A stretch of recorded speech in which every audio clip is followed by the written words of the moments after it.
أعوذ بالله من الشيطان الرجيم بسم الله الرحمن الرحيم. Sholat malam teman-teman, sholat tahajud, sholat qiyam Ramadan, qiyamul lail, sholat istilahnya sholat malam tadi atau sholat qiyamul lail sama saja. Ini semua istilah-istilah dalam agama kita sama. Di Ramadan saja dibedakan. Di Ramadan dikatakan tarawih.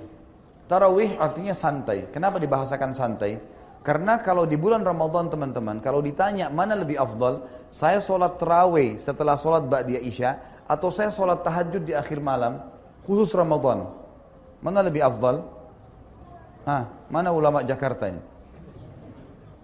Tarawih lebih afdal, khusus Ramadan. Karena itu juga sholat malam, tapi dimajukan. Kenapa? Karena Nabi SAW contohkan di awal malam. Berarti afdalnya tarawih. Makanya kata para ulama, beranjak daripada hadis Nabi SAW yang sahih riwayat Imam Ahmad, siapa yang sholat qiyam Ramadan, sholat tarawih itu, sampai imamnya bubar, dicatatkan baginya pahala sholat semalam suntuk. Tarawihnya itu. Jadi bukan di akhir malamnya. Jadi kalau teman-teman bilang, saya di Ramadan, saya sholat tahajud aja deh. Enggak, Anda meninggalkan afdaliyah. Mestinya tarawih. Karena Nabi SAW contohkan selama 3 hari, tarawih. Para sahabat kerjakan juga di Ramadan, khusus Ramadan, Umar bin Khattab kerjakan di awal waktu. Setelah sholat ba'diyah isya langsung dikerjakan. Maka di Ramadan, tetap tarawih lebih afdal. Gitu kan? Di luar Ramadan, kita kerjakan di akhir malam. Itu lebih afdal. Dan lebih afdal lagi kalau kita tidur kan gitu. Intinya teman-teman yang kita ingin titik beratkan sekarang. Selama Ramadan kemarin, mudah-mudahan teman-teman di sini juga termasuk orang yang menjaga kemarin. Sholat tarawih itu, kita sudah dibiasakan mengerjakan tarawih. Biasa sholat malam. Kenapa nggak dikerjain sekarang? Apa alasannya teman-teman sekalian? Apa uzur antum depan Allah hari kiamat? Kalau ditanya, saya kan sudah latih kamu Ramadan kemarin. Udah saya biasain dirimu, jiwamu. Kenapa kamu nggak kerjain? Apa alasan kita teman-teman sekalian? Mungkin banyak orang yang mengatakan, itu kan cuman sunnah. Perhatikan, kalimat itu cuman sunnah buang di lautan nih. Jangan lagi dipakai mulai sekarang. Kalimat ini teman-teman secara zahirnya benar. Tetapi secara hakikinya ini menjauhkan kita dari ibadah. Itu kan cuma sunnah, artinya tidak usah dikerjain. Lalu untuk apa disyariatkan? Ingat, amal sunnah bermanfaat membantu amal wajib kita. Hadis Bukhari menjelaskan masalah itu. Kata Nabi SAW, awal amal dihisab hari kiamat adalah solat.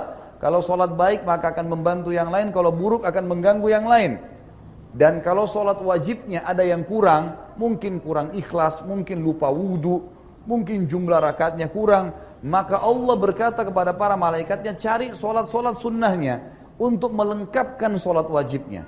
Berarti fungsi sunnah di sini membantu wajib. Dan kata Nabi SAW itu berlaku pada semua ibadah. Puasa Ramadan dibantu dengan puasa sunnah. Zakat dibantu dengan sedekah. Haji dibantu dengan umroh. Ini fungsinya amal sunnah di situ. Fungsi yang lain adalah hadis juga Bukhari. Kata Nabi SAW, Allah berfirman hadis qudsi, seorang hamba terus mendekatkan diri kepadaku dengan amal-amal sunnah sampai aku mencintainya. Pencipta langit dan bumi mencintainya. Kalau aku mencintainya, maka aku akan menjadi penglihatannya digunakan untuk melihat, pendengaran digunakan untuk mendengar, tangan digunakan untuk menjamah, dan kaki yang digunakan untuk melangkah. Artinya Allah akan mengontrol dan mengawasi dia karena amal sunnahnya itu.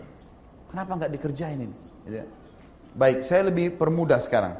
Teman-teman waktu Ramadan kemarin untuk menjalankan puasa Ramadan, sahur enggak? Sahur. Baik, kira-kira bangun sahur itu berapa jam sebelum subuh? Umumnya lah. Enggak usah dijawab deh, karena terlalu lama. Jemaah saya kalau saya simpulkan teman-teman yang berapa kali saya tanya di pengajian, umumnya jawabannya yang standar 1 jam sebelum subuh. Baiklah, saya bilang Bapak Ibu sekalian, dan sekarang juga saya tanyakan, saya jelaskan kepada Bapak Ibu di sini, selain pengajian saya yang lainnya, sadar nggak kita? 1 jam sebelum subuh yang sebulan penuh kita dibiasakan bangun makan itu adalah termasuk sepertiga malam, yang mana Allah turun ke langit bumi, datang ke rumah kita, Allah nanyain, mau minta tobat nggak? Ada saran kamu, mau minta maaf saya maafin. Punya hajat sampein, saya akan kabulkan. Minta pertolongan saya akan tolong. Kita sudah dibiasakan bangun di waktu itu. Kenapa teman-teman nggak bangun sekarang? Apa alasannya? Was-was syaitan udah standar. ngantuklah, inilah, itulah, gulirkan ibadah. Kita kalau bangun malam ngantuk, coba gulirkan, bangun, wudu, zikir, bangun tidur, insya Allah bergulir, tetap sholat tuh. Dan tidak ada orang mati karena bangun sholat malam. Kata Nabi SAW, biasakan sholat malam karena dia kebiasaan orang-orang soleh sebelum kalian. Dibiasakan. Dan ini memang waktu, kata ulama, ibadah yang paling aman dari riya, sholat tahajud. Karena biasanya kita kerjaan sendirian, gitu kan? Ini harus dijaga teman-teman sekalian. Nabi SAW tidak pernah meninggalkan sholat malam walaupun dalam keadaan